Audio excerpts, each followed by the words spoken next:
So today's class will be given by Her Grace Radha Vinodini Mataji. Welcome, Radha Vinodini Mataji. Please accept my humble obeisances. All glory Shila Prabhupada. I hope you all are well. Hare Krishna Mataji. Thank you so much for your time, Mataji, today. And as far as I'm aware, we are discussing Srimad Bhagavatam, first canto, 12th chapter, Birth of Emperor Parikshit, and verse number 10. Is that correct, Mataji? Yes, 10 and 11. Yes. Let me share my screen. Just give me a second.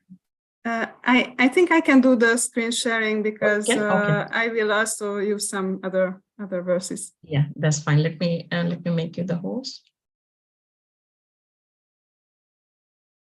Yes, you can share the screen now, Mataji. Mm-hmm.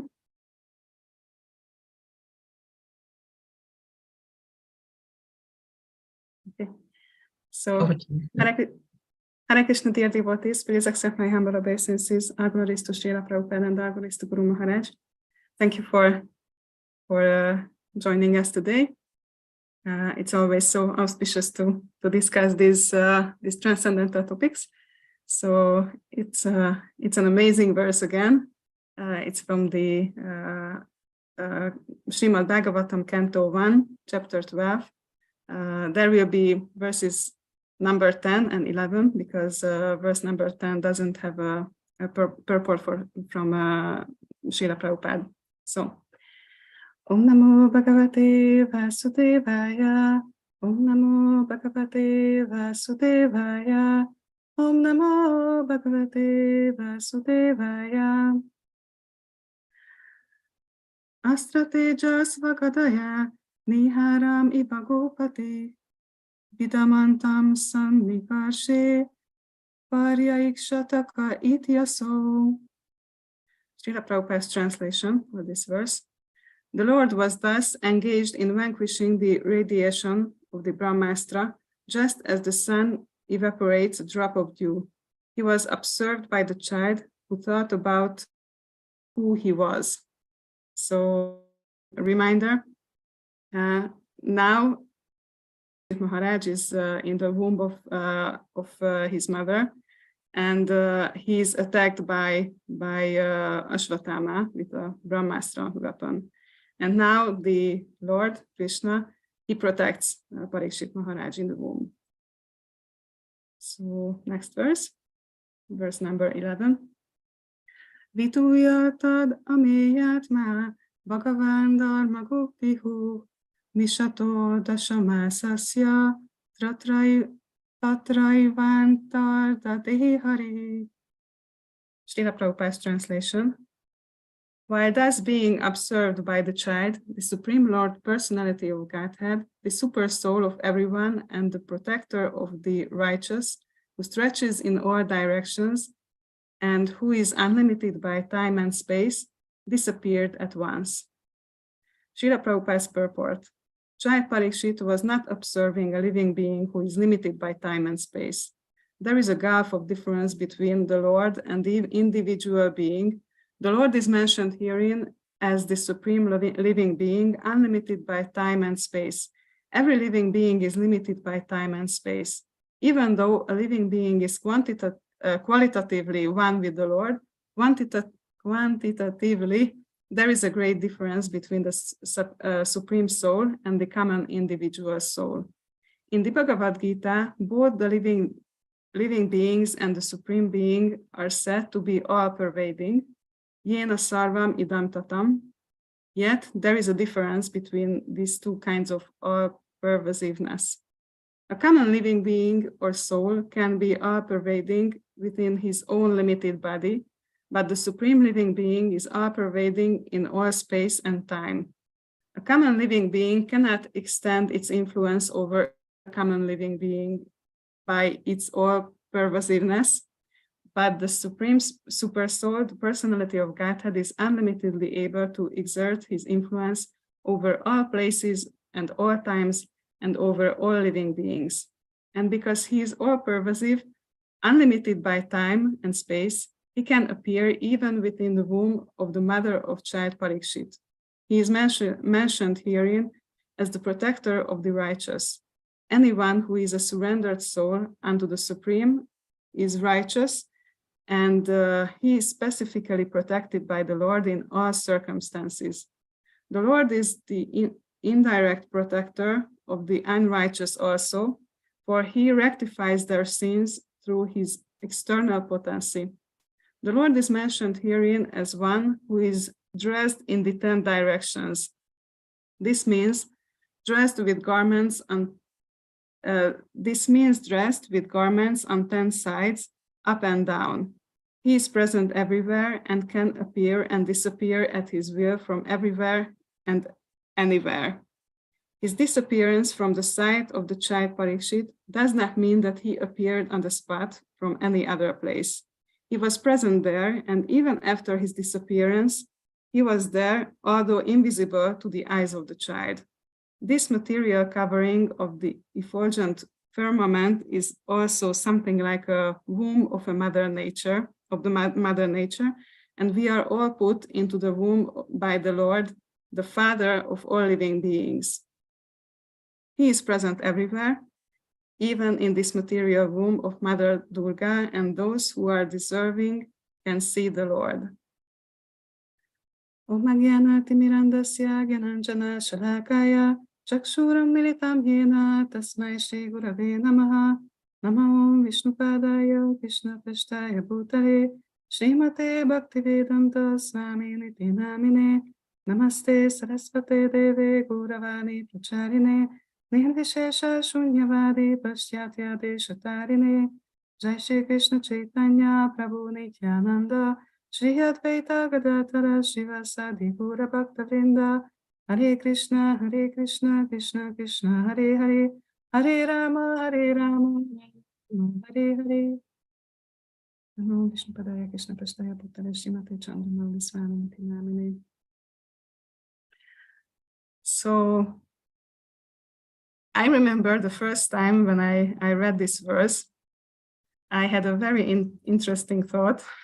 And when I had a little discussion about this actually with other devotee friends too, that maybe you have experienced that it's so sweet, so nice to relish all the pastimes of Lord Krishna when he's in the form of Krishna, especially when it's these pastimes are in Vrindavan with the bridge passes, when it's with the gopis, gopas, Srimati Radharani, and it's so enjoyable to read about these pastimes.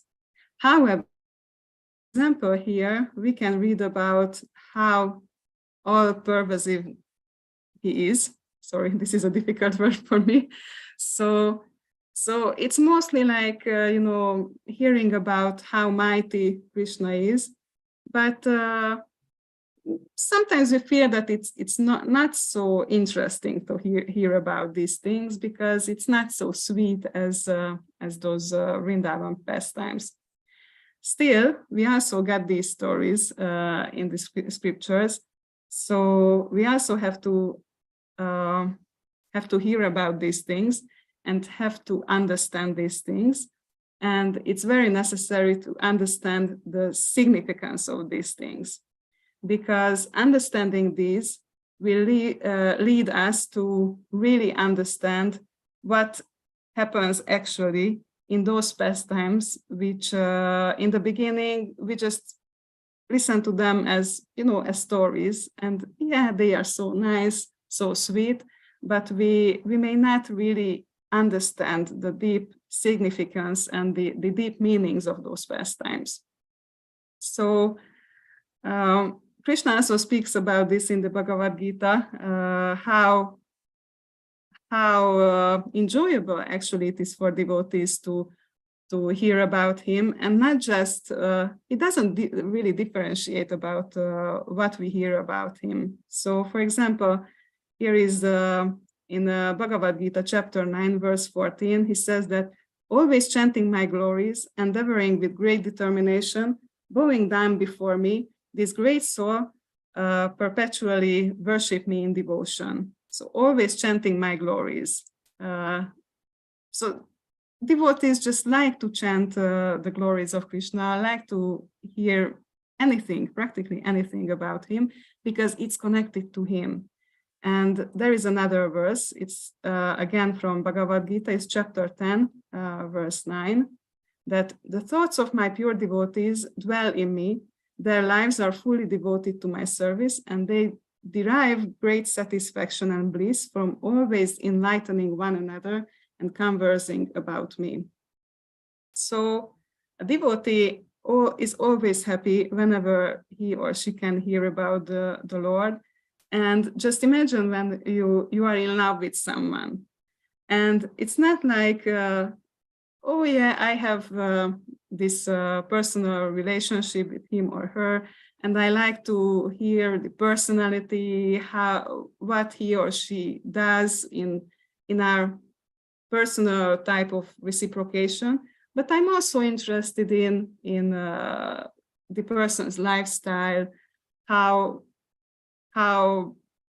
is it with work at the office or anything, because I'm interested in the person, and whatever is connected to that person, I will be delighted to hear about these things. And it's the same with Krishna. So we just appreciate whatever is connected to him. And obviously, it's not that we won't have preferences after some time, but it doesn't mean that, oh, okay, I like these things, but I don't like these other things. So everything is interesting. It's just some things are, more relishable. But in the beginning, actually, it's very important to also hear about these things. So it's not a coincidence that we can read about this, for example, in Canto 1, because Srila Prabhupada many times mentioned that we shouldn't jump just immediately to Canto 10 and hear about the more confidential pastimes, because we won't be purified enough to hear them, and we won't understand them without all the previous 9 cantos. And I remember that, let's start with the pastime. So there is, I heard it once from Shivaram Maharaj, that there was a pastime of Krishna with the gopis when they played hide and seek. And Krishna, he was looking for where to hide, which is a really, really good hiding place, to win the competition. And at some point, he just thought, okay, the best would be if I would hide in a way that I disguise myself as Vishnu. So Krishna changed his form to the four-armed Vishnu form. And at some point, the gopis came. And, they saw that, oh, Lord Vishnu is here. They offered obeisances, but they were not so much interested in the Vishnu form, but they started to inquire, oh, dear Lord Vishnu, don't you know where Krishna is hiding? So it's a very interesting story that we can see that gopis are respectful, but not so interested in this form of Vishnu with all this opulence. They are more interested in Krishna. And this is one of the stories which made me think that we see that there is this mood when someone has this spontaneous devotion, spontaneous love, and still we are practicing how to be respectful, how to honor God in a sense, how to honor Krishna, and how this respectful mood and this loving mood comes together. And I remember I even asked it in one class, and the Prabhu here in Hungary, he's a very elevated senior devotee, and he said that actually love should be based on respect. So if we don't feel respect for the other person, then we won't be able to properly love that person. Probably, you know, this, I have this very favorite saying in English, this familiarity breeds contempt. And actually, this is what describes this whole situation the best way. And even Srila Prabhupada spoke about this this topic. This is a short one. I won't share it now on the screen, but it was in a class in 1968 June, 10th of June in Montreal, in a class. He said that a king is sitting on the throne, and there is a bag. The bag and the thing and the king are on the same throne, but the bag and the king much difference. Sitting on the same throne does not mean that they have become equal. Why? Due to the constitutional position. The bag's constitutional position is to bite only, and the king's position is to rule. Although they are on the same level, the difference is great gulf of difference. Similarly, God and the living entity may sit down together, may talk together, they lie together, eat together, but the difference will be there. So if we don't understand the difference between ourselves and God, then we won't be able to properly love him, because at some point, because we do all these common things together, we will have some confusions about our role in this relationship. So love should be based on respect, and actually we must understand these topics, because otherwise we won't be able to progress to the more spontaneous stages. And this kind of knowledge is also needed for purification. So when we hear about these topics, our heart also purifies from these. And Srila Prabhupada in this Bhagavad Gita chapter 8, verse number 4, in the purport, he writes something. I just try to search for this certain part.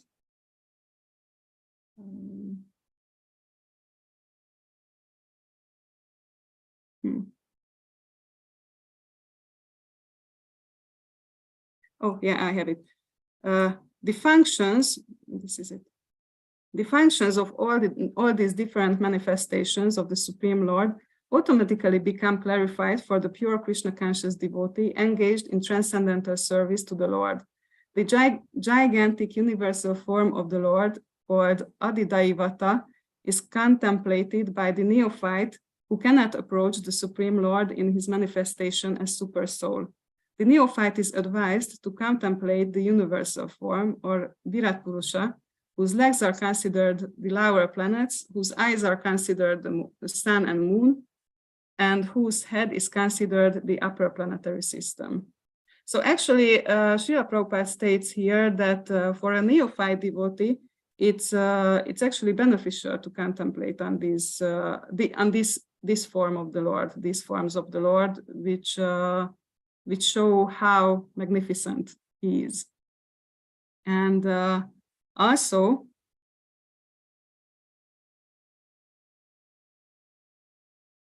he stated in a purport in Canto 10 that at the same time, a devotee will want to see the Lord in the form of Krishna or Ram in order to be able to love him. So in one sense, we have to understand his power. On the other hand, we also have to understand and get to know him as a personality. And it's possible in his other forms. And just to summarize these things, how it's beneficial to read about these qualities of the Lord, that we can understand how small we are compared to the Lord, how powerless we are, which help us to be more humble. Also, we can understand that he's there everywhere, So he always sees whatever happens to us, and we can understand that everything is his arrangement, because if he wanted things to happen in some other way, he would be able to do it, because he sees it and he can manage, he can arrange any other things to happen. And it goes back to the topic here, that he also wanted to protect Parikshit Maharaj, and there was no obstacle, nothing in the way, because he was originally there, as Srila Prabhupada mentioned in the purport. He just revealed also himself to Parikshit Maharaj, so he could also see him, but he was originally there, so he could protect him. Also, we can understand how great he is, how worthy he is for worshipping him. We can understand that he is always within our hearts, and he never leaves us. So we can understand how he is the best friend we have. And also we can understand that he is everywhere around us, in everything we see, everything we admire, everything we love. So we can appreciate him in whatever is there for us, and it supports our remembrance. It supports us remembering him. So I just collected a few different parts of the scriptures when Krishna's pervasive qualities is there, and one of these is in Srimad Bhagavatam Canto 5. We can hear about the Shishumara form. This, as I remember, it's a dolphin form. And the word Shishumara is used for other things also, just to clarify it, because in different parts it means different things. So, for example, there was one Prajapati who is called Shishumara, whose daughter was married by Dhruva Maharaj, but this will be a different Shishumara. There is also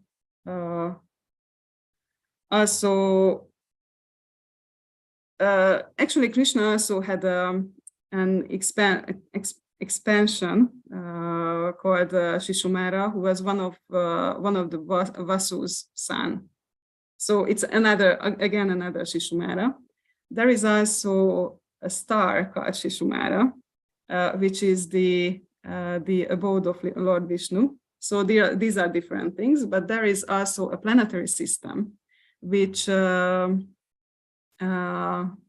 circumambulates the star Dhruvaloka, and we are speaking about this Shishumara.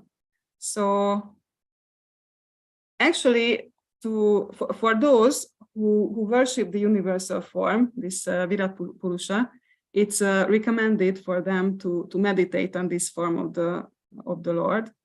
It's we can say that it's an imaginary form, but imaginary in the sense that that originally there is no animal, no dolphin there. This is the imaginary part, but actually this planetary system is really the expansion of the universal form of Krishna. And there is a description about this. Yeah, I just searched it in the Canto 5, chapter 23. There is this description of this form, but here in the introduction part, we can summarize this. So it also describes the totality of these planetary systems to be Shishumara, another expansion of the external body of the Supreme Personality of Godhead. Here are some numbers, but so those the Virat Purusha, the universal form of the Lord, conceive of this entire rotating system of planets as an animal body, animal known as Shishumara. This imaginary Shishumara is another form of the Lord. The head of the Shishumara form is downward, and its body appears like that of a coiled snake. On the end of its tail is Dhruvaloka. On the body of the tail are Prajapati, Agni, Indra, Dharma, and on the root of the tail are Data and Vidata. On the waist are the 7 great sages. The entire body of the Shishumara faces toward its right and appears like a coil of stars. So there is this description continues on. The interesting part is also that in the end of the chapter, it said that we can also offer prayers. I would like to read these because these are also very inspiring, how it's beneficial for people, for devotees to meditate on this form. So, my dear king, the body of the Shishumara, as thus described, should be considered the external form of Lord Vishnu, the Supreme Personality of Godhead. Morning, noon, and evening, one should silently observe the form of the Lord as the Shishumara chakra and worship him with this mantra. O Lord, who have assumed the form of time, O resting place of all the planets moving in different orbits, O master of all demigods, O supreme person, I offer my respectful obeisances unto you and meditate upon you. And in the next verse, we can read about how beneficial this mantra is, reciting this mantra. The body of the Supreme Lord, Vishnu, which forms the Shishumara chakra, is the resting place of all the demigods and all the stars and planets. One who chants this mantra to worship that Supreme Person 3 times a day, noon and evening, will surely be freed from all sinful reactions. If one simply offers his obeisances to this form or remembers this form 3 times a day, all his recent sinful activities will be destroyed. So actually it's beneficial to meditate on this form of the Lord. And yeah, so this is one form, one description of the universal form. It supports actually meditation and remembrance of Krishna. Also, there is another one, meditation on the Virat Rupa. It's in canto, it's second canto of Srimad Bhagavatam in the first chapter. And I think it's here. Yeah. So King Parikshit inquired about, please describe in full detail how and where the mind has to be applied and how the conception can be fixed so the dirty things in a person's mind can be removed. So actually he's asking Parikshit Maharaj, how can he remember the Lord and how he can purify his material desires. And Shukadev, I hope I said Shukadev Goswami also now, sorry. So Shukadev Goswami at this point starts to describe how we can meditate on the universal form of the Lord. And it's not just the stars and planets like in the previous description, but we can also hear about animals, rivers, and trees, and even some kind of qualities in this description. So just to mention a few about this. Yeah, first he starts with how we should properly honor this meditation, posture, regulate breathing, and other things, other details like that. And then he says, this gigantic manifestation of the phenomenal material world as a whole is the personal body of the absolute truth, wherein the universal resultant past, present, and future of material time is experienced. The gigantic universal form of the personality of Godhead within the body of the universal shell, which is covered by sevenfold material elements, is the subject for the Virat conception. Persons who have realized it have studied that the planets known as Patala constitute the bottom, and here we start, So these constitute the bottoms of the feet of the universal Lord, and the ears and the toes are the Rasatala planets. The ankles and the Mahatala planets and his shanks constitute the Talatala planets. And so he goes on with these different planetary systems, and then here it starts to be other kind of things. His arms are the demigods headed by Indra. The 10 directional sides are his ears, and physical sound is his sense of hearing. His nostrils are the 2 Ashwini Kumaras, and material fragrance is his sense of smell. His mouth is the blazing fire. So it's even more detailed. Also, my favorite here, somewhere it's mentioned, oh yeah, here it is. The rivers are the veins of the gigantic body. The trees are the hairs of his body. So for example, whenever we go hiking, we just see the trees and we can see that, oh, these are the hairs on the Lord's body. So it really supports our meditation that wherever we go, we can just meditate on him and remember always. And the omnipotent air is his breath. So, air is everywhere around us. Anytime we can choose to remember Krishna that, oh, I'm breathing air, Krishna, it's actually his breath. So it's again a very nice description which can support our meditation. Also in Bhagavad Gita, there are some parts when there is this discussion between Arjuna and Krishna, when Krishna says how we can remember him. One short part is in chapter 7 when he mentioned these things that I am the taste of water and so on. But the main part is in chapter 10 when Krishna actually asks Krishna when Arjuna actually asks Krishna how he can remember him. And Krishna starts to make a long list about how he is the best in anything and everything. And, he's the sun from all the lights, he's the moon from all the stars, and he represents the best in everything. And this also can help and support our meditation, even in two senses, in two ways. So one thing is that we can meditate on how Krishna is the best in everything.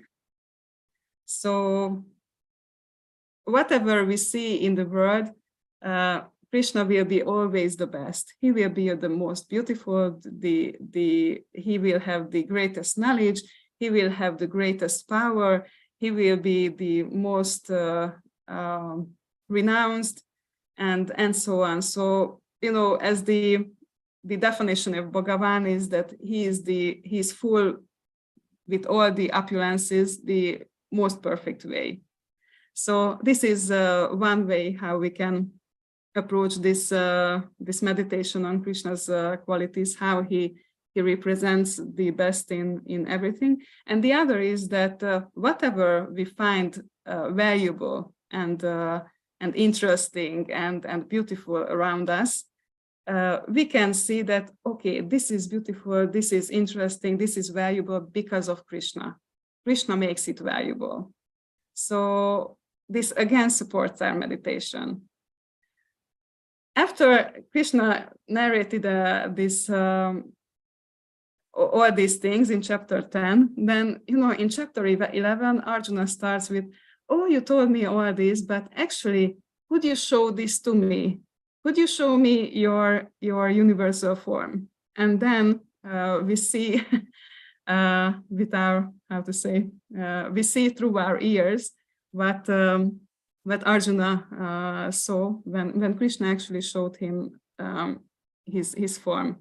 And this is interesting, this part, because in this description, it's not just describing the qualities of the Lord, but it's also describing how he interacts with the Lord. Because Arjuna sees that in his mouth, how all the army is destroyed. So actually, this description shows this destroying quality of the Lord. And he also says that I am time, the destroyer of great worlds. So it's not just describing Krishna in himself, but also describing how it affects our life. So it always also reminds me that, okay, it will be the end for me also sometime, and I will meet this form of Krishna. so it's a bit more personal, I would say. But let's move forward. I have two other aspects, and actually these are from different Leelas. One is obviously the pastime of Nisimhadev, because it also shows how the Lord is everywhere. So you know the story that Prahlad Maharaj was the son of a great demon, Hiranyakashipu, and Hiranyakashipu wanted his son to be a great demon also, but his plans failed, and in their last discussion, actually Prahlad Maharaj, with his statements about that Hiranyakashipu should be more sense-controlled, and he shouldn't see friends and enemies. So Hiranyakashipu got really angry, and he said that, okay, show me this great Lord of yours. Is he here in this pillar? And you know, he was really angry at that point, and with his strong fist, he just broke that pillar. And but the Lord was also there in that pillar. He's everywhere, as we mentioned previously. So he appeared with a great roar, and a big fight burst out. And in the end, we know that Hiranyakashipu was destroyed. But this pastime also shows that, yes, he is there everywhere, even in a pillar. And while the previous part, when Arjuna saw the universal form of the Lord, that was about this destroying aspect of the Lord, here we can see the protecting aspect of the Lord. And in one sense, yeah, it's obvious that he protected Prahlad Maharaj, but in another sense, he also protected Hiranyakashipu, because, yeah, his body was destroyed, but he got liberated because he was destroyed by the Lord. So we can see this protecting aspect of the Lord being there everywhere. And there is this verse showing, not here. Oh, this one, yeah. So when Krishna said, "As all surrender unto me, I reward them accordingly. Everyone follows my path in all respects, O son of Pritha." So whatever way we surrender to the Lord, he will reciprocate accordingly. So the surrender of Prahlad Maharaj and Hiranyakashipu was different. So obviously the reciprocation was also different. But understanding that he is there everywhere, it can help us to understand that we should surrender to him, because he is the only one who can protect us. No one else, nothing else, no one else. And this leads to our last meditation about how Krishna is there everywhere, and how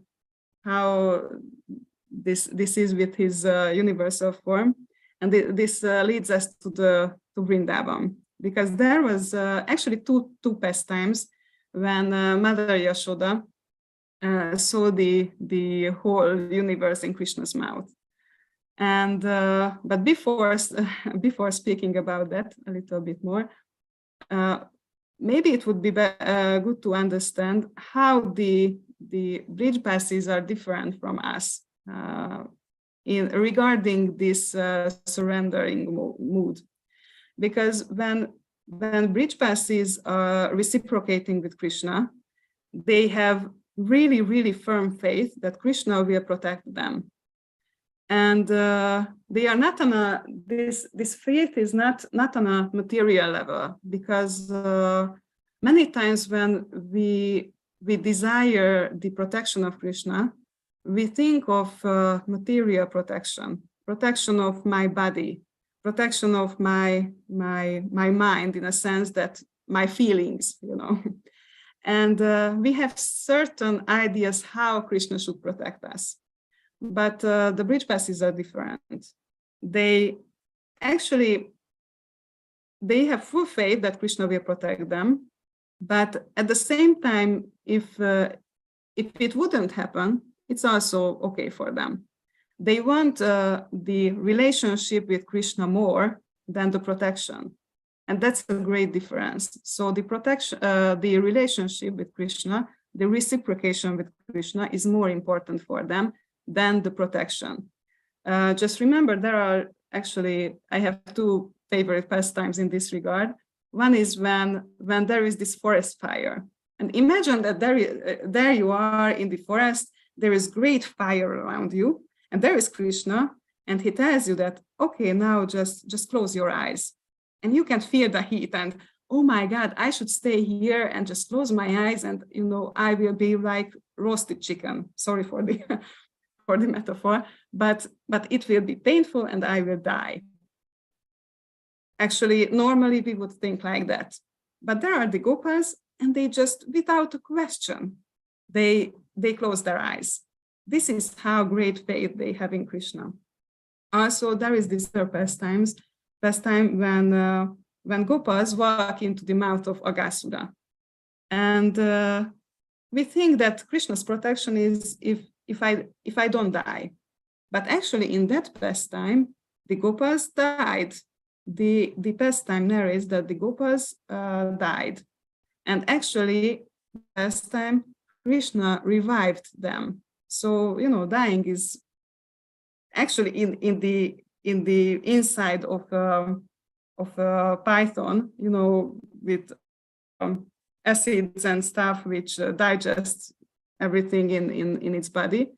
It's probably painful, I would imagine. But they did it because they had full faith in Krishna. So that's another level of faith in the protection of Krishna. And so what happened here with Mother Yashoda? One of the pastimes was that actually when this whole pastime happened with Trinavarta, and you know, it was a lot, being high up in the air and killing Trinavarta. So little Krishna was tired, and he was, and at that time, Mother Yashoda saw the whole universe in Krishna.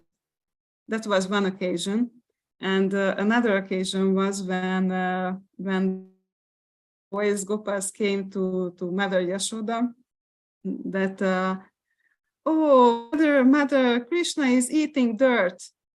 And, you know, Mother Yashoda was really protective of Krishna and didn't want him to eat dirt.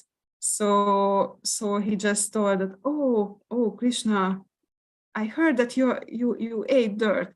Oh, no, Mother, I didn't do it. It was just the boys told this to make me look bad, but I didn't eat dirt. But Mother Yashoda insisted that, okay, if you didn't eat dirt, then just open your mouth and I will see that there is no dirt there. And then Krishna opened his mouth, and well, there was a lot of dirt actually, because all the dirt in the whole universe was there.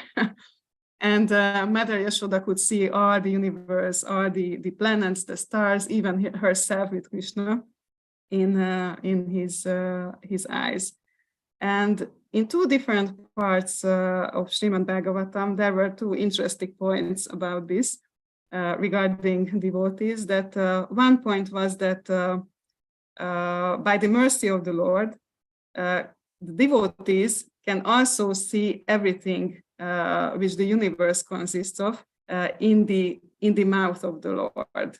So this also shows how the devotees can know anything, whatever happens, because they can see it in Krishna's mouth. That's mentioned in the purport of Bhagavatam Canto 2, chapter 8, verse 16, and in Canto 4, chapter 29, verse 69, in the purport, there is another interesting point that similarly to this, how we can see everything in Krishna's mouth, we can also see all our desires which are not manifested yet, and this can help us to get rid of them. So these are the more personal aspects of how Krishna's all-pervasive form is relevant to us. And just two last points, and I will finish this presentation.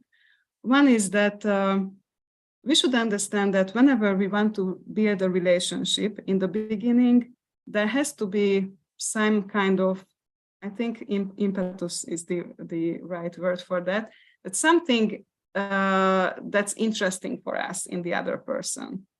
So many times we want to see something in the other person which we can admire, which we find valuable, or something like that, to feel that the other person is special, and it will be nice to be engaged in certain reciprocation with the other person. But when we start to have this reciprocation, there will be more personal stuff coming up. You know, when we start to serve Krishna, there will be a certain reciprocation. I'm sure that all of you experience this even at the early stages of spiritual life, because Krishna immediately reciprocates. So there will be some kind of personal taste also. And this progresses more and more. And when we have this relationship with Krishna, we also get purified more and more. And we can get rid of our selfishness more and more, and get more to the mode of goodness, at least. Because if we are in the lower modes, in the mode of passion, what happens? You know, the nature of happiness in the mode of goodness, mode of passion is that nectar in the beginning and poison in the end. So what it means that in the beginning, oh, he's my soulmate, I love him or her so much, and oh, there is the first argument, he or she did something wrong, oh, I don't even want to know anything, know of him, her anymore, because I'm so disappointed. But in the mode of goodness, we just try to resolve these conflicts, and whatever happens, we want to understand and solve these problems. And actually, if we continue this purification and these reciprocations through service, we can get to the point which is described in the 8th verse of Shikshashtaka, that, you know, whatever Krishna does, if he embraces me, if he steps on me, it doesn't matter, because I just want to be with him. I just want, even if I'm not with him, I just want to serve him. I just want to please him. And when someone reaches this point, obviously, at that point, maybe this knowledge of his other type of qualities might be an obstacle, but it's a very high stage, and till we reach that, it's useful to also hear about these aspects of him. And the last point is just about how we can remember the Lord. I was thinking that I don't know what you experience in your life, but many times I have these inner discussions with other people, which doesn't really happen in reality. But you know, when for example, we are in love with someone, we start to imagine, oh, if I could do this with him, if I could do that with him, and we would speak about this and that, and some inner discussions start to take place. Or when someone hurt us or make us angry, then we have these inner discussions, how we tell the other person that, no, you were not right, you did this wrong and that wrong. Or when someone criticizes us, later on we have these inner discussions, maybe not there with the person directly.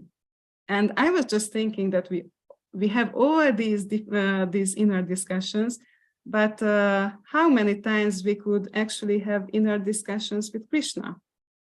And actually, he's there. He's always there. We could always have these discussions with him. So, if we just if we are conscious about that, how we can remember more of him, how we can appreciate him in everything around us, be more conscious that he's there. He always hears us, always understands us, not just hear us, but even listen to us and understands us. And he's even expecting us to turn to him. And we can have actually a discussion with him. So we should have this endeavor to, okay, instead of just arguing with someone in my mind, maybe I could have loving discussions or expressing to Krishna in my head why I am grateful to him, or why I'm inspired today to serve him, or whatever. So whole topic that whenever we read verses like this, we can be conscious about not to have this goal that I should enjoy reading these verses, but rather remember that, okay, I'm not so significant than I thought I would be. And how could I use this to remember Krishna more? And how could I have more trust in Krishna's protection? So these are all. I finished, and sorry for being so long, but we can open up for discussion if you have any realizations and comments, questions.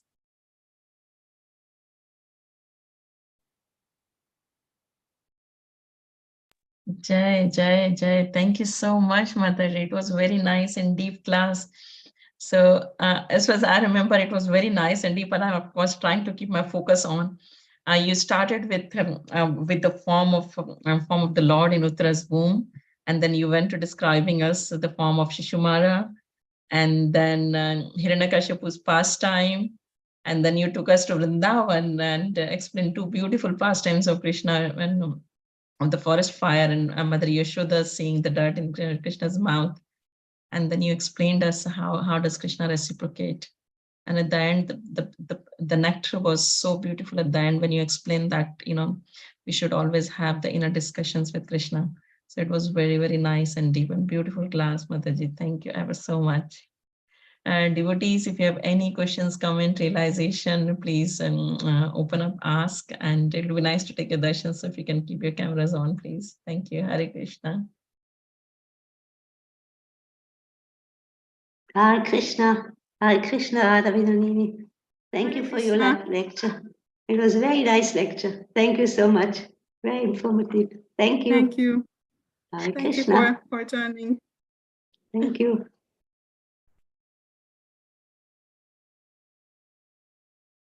So I'm not sure if anyone have a question. So I had a question when you were, Mataji, were explaining about the surrender of the Brajvasis. And it was so beautiful, and that, when you explained that the Brajvasis in the time of forest fire, they did not, and that's so true that, they did not ask a single question. They just closed their eye in the middle of the forest when it was burning and hot. So how do we get that type of, in your personal experience, how do you get that type of surrender, Mataji? And because the point you highlighted is so true that, we want, even when we surrender, we want things to go as how we want, rather than, not completely surrender, as, and what you mentioned about Sishtastakam, 8th verse, that Lord, I'm all yours, you can break my heart, you can do whatever you want to do with me. So how do we get that type of surrender, Mataji, from your personal experience? Well, two things come into my mind. One is that hearing is always it supports our faith, and because, for example, these things, when we hear about how powerful Krishna is, and hear about that how he is our well-wisher, and there is no chance that he would tolerate a devotee suffering. I mean, more than necessary. And that's an important part. I have a very, very favorite pastime regarding this, because anyway, I just tell the pastime. So there was one Brahmana who was the devotee of Panduranga form of Krishna, and he was really sick, and so Krishna actually, he went to him each and every day and took care of him, and prepared food for him, and cleaned everything around him, washed his clothes. Just imagine Krishna doing that for a devotee. It's just wow. And at some point, Rukmini was started to get curious that, oh, Krishna goes off to somewhere each and every day, and what happens? And so she approached Krishna that, oh, my dear Krishna, I see that every day you disappear for some time. What happens? And Krishna told her that, my dear Rukmini, I have a devotee who is very sick now, and I have to take care of him. And so I do this for him, that for him, and other things. And Rukmini was really, really puzzled. She said that, I just don't understand something. With the touch of your finger, you could cure this devotee, and he would have no sufferings after that. And Krishna said that, yeah, this is right. But at the same time, my dear devotee has to have this suffering, because if he doesn't have this suffering, then he will have to take another body in the material world. And I just don't want him to come back again. So I just help him tolerate this suffering. And this is such a point which, yeah, if we understand this, that Krishna always knows what's happening to us, and he doesn't tolerate any unnecessary sufferings. So whatever is necessary, he will help us how to get through it.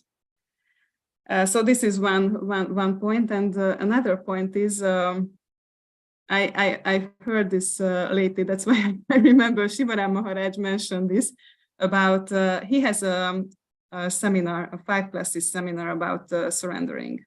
And actually it's in 2 languages, English also. So if you're interested, I can give you the link. And he says that whatever quality we want to develop, we have to look for association of devotees who have that quality. So if we want to be surrendered, then we need to look the association of surrendered devotees. And then that way we can also develop that quality. Wow, so beautiful. Thank you. Thank you so much for both of the instructions. And it was really nice hearing that pastime. I've never had that pastime of Panduranga devotees. So thank you, Mataji. Yeah, for me, it was really such an eye-opening pastime, because many times we have different ideas of what protection is. Mm-hmm. Yes. And that's the biggest problem with us. That's true. I can feel the link now. Thank you. Okay. Yeah, no, whenever you have time, I can feel the link. As I'm saying that I can feel the link with you. What you're saying is just so going in the mind itself. It's just really nice. Devotees, any other questions? Because we have come past 1 hour, so, and we have got instruction that we should be at least, we should be finishing in an hour. So I'm just trying. If there are no questions, you very much. Thank you very much again. And they were very lovely, valid points. Thank you again. Okay.